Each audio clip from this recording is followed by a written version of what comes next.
Halo, eh, kalian tahu gak sih robot advisor yang sering digunakan oleh orang-orang pada saat ini? Ini adalah suatu perkembangan teknologi yang sangat signifikan yang terjadi pada tahun 2021 dari jurnal yang aku baca ya.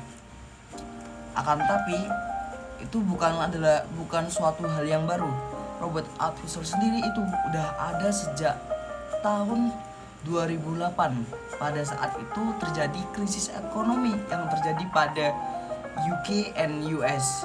Pada saat orang-orang tidak mempercayai seorang konsultan ataupun manusia, karena saat itu terjadi krisis ekonomi yang sangat parah sekali.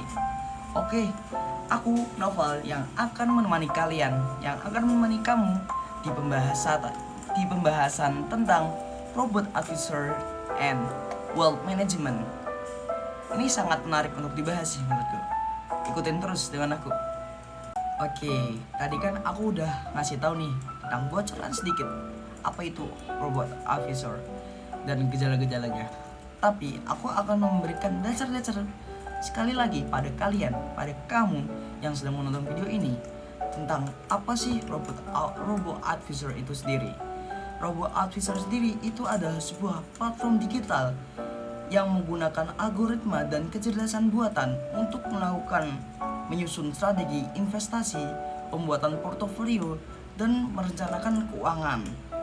Dan apa sih yang dapat dilakukan oleh robot advisor sendiri?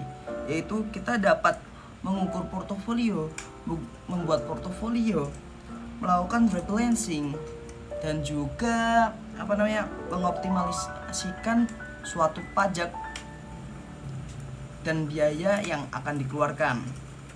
Oke, aku kan tadi udah memberikan tentang kegunaannya, tapi suatu inovasi teknologi itu muncul pasti dengan suatu penyebabnya, ya kan? Nggak mungkin suatu inovasi itu ada dikarenakan tidak ada masalah, cuma ingin berinovasi doang. Pasti ini ada penyebabnya. Kok robot advisor itu bisa ada? Oke, aku akan memberitahu kalian tentang info-info ini. Mengapa robot advisor sendiri itu bisa muncul? Dikarenakan krisis ekonomi yang terjadi pada tahun 2008 yang menyebabkan orang-orang tidak percaya dengan manusia sekitarnya. Dikarenakan ini sangat parah sendiri yang terjadi di Amerika dan UK. Dan juga perkembangan AI, teknologi AI yang sangat gencar-gencarnya perkembangan AI pada tahun 2024-2025 sekarang. Gak mungkin kayak semakin lama perkembangan AI pasti akan terus berkembang. Dan banyak juga orang-orang yang bias kayak bisa pekerjaan manusia bisa digantikan oleh AI sendiri. Dan ini juga robot advisor itu juga dapat menggantikan manusia. Akan tapi ada suatu kekurangannya, dan kekurangannya nanti kita bahas. Dan juga mengapa robot advisor itu bisa muncul lagi? Mungkin bisa memudahkan manusia di masa depan untuk melakukan suatu investasi. Akan tapi kita sebagai manusia sendiri harus mengetahui suatu fundamental cara berinvestasi, sehingga kita bisa melakukan hipotesis atau menganalisis apakah hasil yang diberikan oleh robot advisor ini benar atau salah, sehingga kita tidak hanya mengandalkan dari saran yang diberikan oleh robot advisor itu. Oke, dan kita akan masuk pada hubungan wealth management and robot advisor. Oke, aku akan menjelaskan kalian nih tentang pengertian wealth management dan apa sih hubungannya dengan robot advisor. Oke, wealth management itu adalah suatu pengelolaan kekayaan. Wealth and management. Wealth management. Yes, that's it.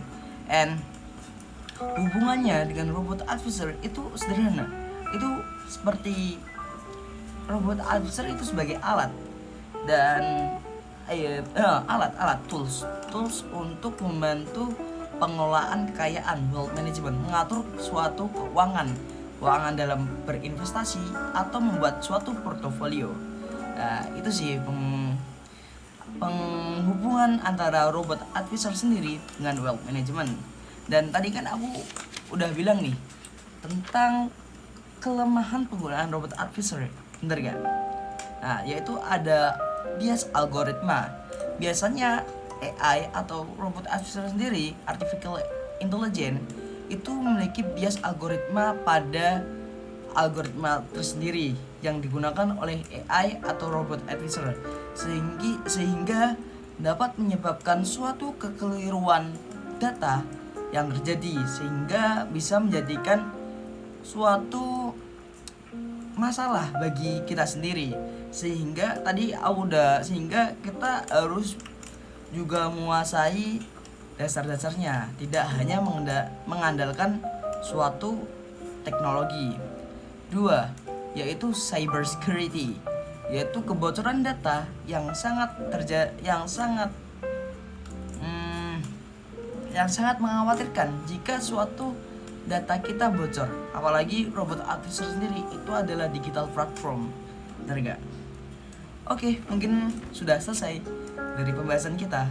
Aku Noval Danang dengan NIM B00240065 dari program studi bisnis digital. Thank you for watching me and see you next time.